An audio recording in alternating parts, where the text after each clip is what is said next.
For number 9, we're also looking for intervals of concave up and concave down, and also any inflection points. So the first derivative would be the denominator times the derivative of the numerator minus the numerator times the derivative of the denominator all over the denominator squared. Okay, we'll clean that up a little bit. We get x minus 7 minus x all over that denominator squared. And the two terms at the top will simplify, so our first derivative can be written a little simpler as negative 7 divided by x minus 7 squared. Since we only have a constant at the top of our first derivative, I'm going to go ahead and bring this up to the top of that first derivative. So I'm going to rewrite the first derivative as negative 7 times x minus 7 raised to the negative 2 power. This way we can just use basically the straightforward chain rule. We don't have to use a product rule because we don't have two functions of x, we just have a constant out front. So when we go to find the second derivative, I'm just going to use the chain rule. Negative 2 times negative 7 is a positive 14.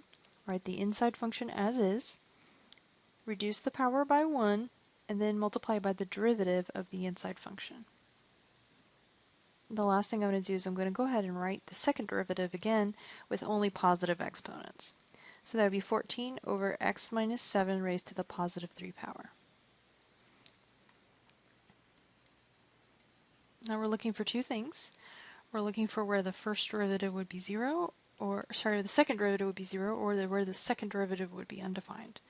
Remember, concavity requires us to work with the second derivative. So let's take the first derivative, the second derivative, set it equal to 0, see what happens.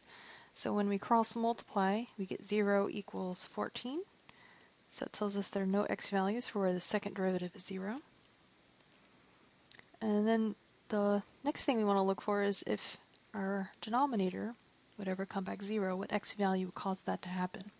The only way that I can take some base and raise it to the power of 3 and get 0 is if the base itself was 0.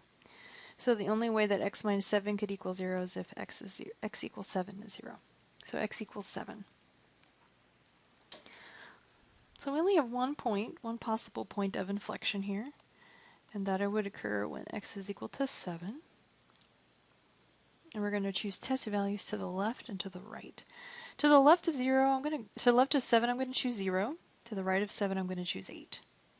Remember, you can choose any values that you want. And we're going to plug those values both into the second derivative. So the second derivative down here.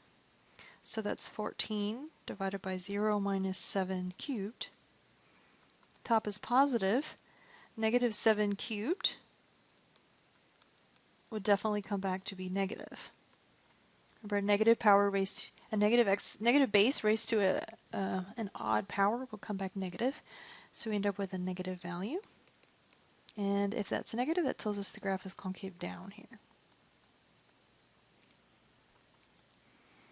And we plug in a positive 8 into our second derivative. We get a positive 14 divided by 8 minus 7 cubed. So that's 14 over 1 cubed. So a positive 1 raised to an odd power will also give us a positive value. So it's a positive divided by a positive, which definitely gives us a positive. So the graph is concave up to the right of 7. So the graph is concave up from 7 to infinity.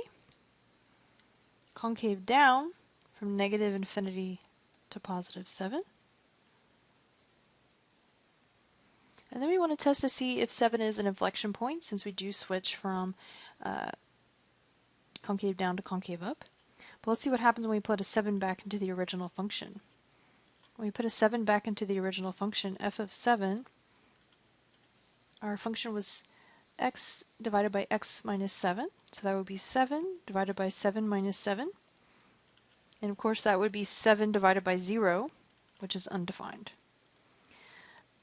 Since we didn't get a y value out, then that tells us that this is not an actual point that would be on our graph. And in fact, at x equals 7, we would have an asymptote. So there are no inflection points for this particular graph.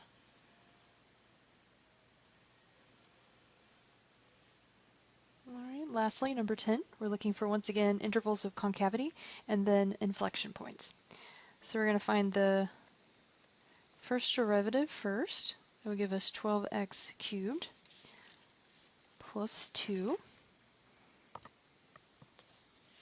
Now we're going to find the second derivative, and that would give us 36x squared. We're going to set the second derivative equal to 0, or we're going to look for where the second derivative will come back undefined. Okay, there's no denominators with a variable in it, so we won't check for that, but we will set that second derivative equal to 0. Divide both sides by 36. 0 divided by 36 is still 0. Take the square root of both sides. We get x is equal to 0.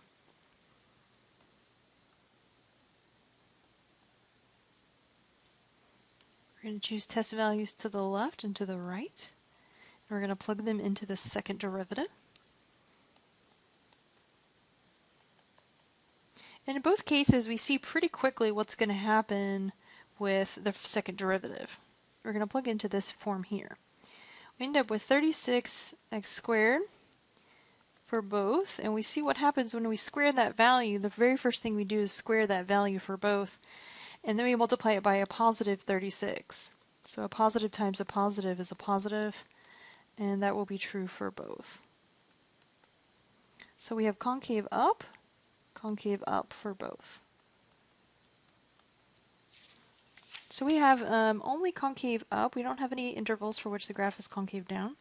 Therefore, we have no inflection points. We have no switching from one to the other. Now, we want to talk about where this graph is concave up. So I will accept two different answers. You can write negative infinity to 0, and from 0 to positive infinity. Or you could say that the graph is concave up for all real numbers, for the entire graph. And for this particular test, I would accept either solution. And the reason that we could write it as this joint interval from negative infinity to positive infinity is because x equals 0 is included in the domain. And as long as x equals 0 is in the domain, that we don't have an asymptote there, then we can include it as a joint interval for where the graph is concave up.